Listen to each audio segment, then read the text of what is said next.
Question number 4 start करते हैं, है ना। एक्सरसाइज 6.1 और क्वेश्चन नंबर 4।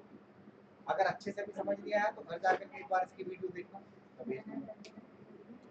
क्वेश्चन नंबर 4 में बहुत आसान काम है।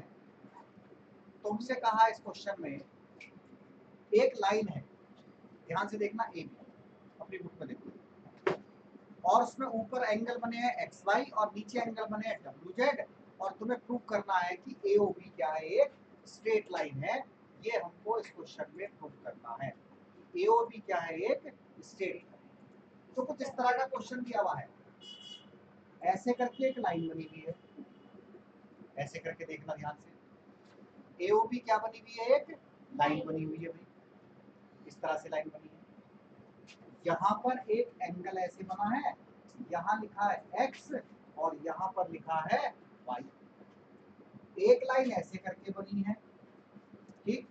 एक तरफ लिखा है इसमें डब्ल्यू यहाँ पर, और यहाँ पर लिखा है इसमें जेड। इस तरह से हमारे पास में क्वेश्चन, क्लियर। और इसमें गिवन क्या है, गिवन का मतलब जो इंफॉर्मेशन हमें पता है, गिवन का मतलब जो इंफॉर्मेशन हमें पता है और जिसकी हेल्प से हमको और क्वेश्चंस करने हैं। तो इसमें इंफॉर्मेशन ये है कि अगर तुमने x और y को प्लस करा तो ये एंगल w और z के प्लस करने के बराबर है। क्या इंफॉर्मेशन है कि x प्लस वाई की वैल्यू इक्वल है w प्लस जेड। मतलब जहां x प्लस वाई है वहां हम w प्लस जेड लिख सकते हैं, या जहां पर w प्लस जेड है वहां पर हम क्या लिख सकते हैं, x प्लस वाई। बट ऐसा नहीं कर सकते, x की जगह w लिख देंगे, y की जगह z। पूरे x प्लस वाई की जगह क्या लिख दो, w प्लस जेड, या w प्लस जेड की जगह क्या लिख दो, x प्लस वाई। अब इस क्वेश्चन में प्रूफ क्या करना है, देखो याद रखना, अब तक हम जितने क्वेश्चन चल रहे थे उसमें कह रहे थे स्ट्रेट लाइन, बट इस बार इस क्वेश्चन में ये जो a है, o है, b है, ये हमें पता नहीं है कैसी लाइन है। स्ट्रेट लाइन के ऊपर ही तो एंगल होते हैं 180, स्ट्रेट लाइन के नीचे भी एंगल कितने हैं, 180। बट हमें ये पता नहीं है इस बार की ये स्ट्रेट लाइन है या स्ट्रेट लाइन नहीं है, ये हमें बताना है। AOB इज ए लाइन, कि AOB एक लाइन बन रही है, ये हमें इस बार बताना है। तो हमने इसका सॉल्यूशन कैसे शुरू करा, देखो मैं लाइन तो पता नहीं है, अगर लाइन पता होती तो हम लिख देते कि भैया ये ऊपर वाले एंगल 180 होंगे।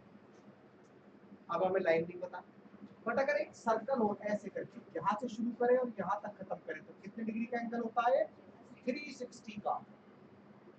पूरा ऐसे सर्कुलर एंगल कितने डिग्री का होता है, 360 का। तो अगर हम इस हिसाब से देखें तो x plus Y plus W plus Z कितना होना चाहिए भाई, देखो चार ही तो एंगल बन रहे हैं 360 में। एक बन रहा है x, एक बन रहा y, एक बन रहा w, एक बन रहा z।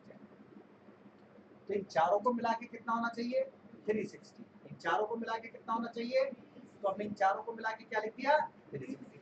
अच्छा कोई बच्चा ऐसे लिख ले y z w x तब भी 360, z w x y तब भी 360। बट इस क्वेश्चन में कहा था कि w प्लस जेड क्या लिख सकते हैं, x प्लस वाई। तो x प्लस वाई तो ऐसे लिखो, इसकी जगह भी क्या लिख दो। अब तुम कहोगे सर x प्लस वाई की जगह w प्लस जेड लिख दो, हाँ, या तो इसकी जगह ये लिख दो या इसकी जगह ये लिख दो, दोनों ही ठीक है, कोई बच्चा कुछ भी लिख सकता है। अब इसमें कितने x दिखाई दे रहे हैं, गिनो कितने x दिखाई दे रहे हैं, देखो 2x। कितने y दिखाई दे रहे हैं, देखो कितने y दिखाई दे रहे हैं, देखो मिलके कितना हो गया, 360। इनमें 2 आ रहा है, क्या ये दोनों में है, अगर ये चीज सब में है तो क्या ली जा सकती, कॉमन, कॉमन ले लो इसको, कॉमन ले लो इसको। x प्लस वाई किसके बराबर हो गया, 360/2 के। तो x प्लस वाई किसके इक्वल हो गया, 180।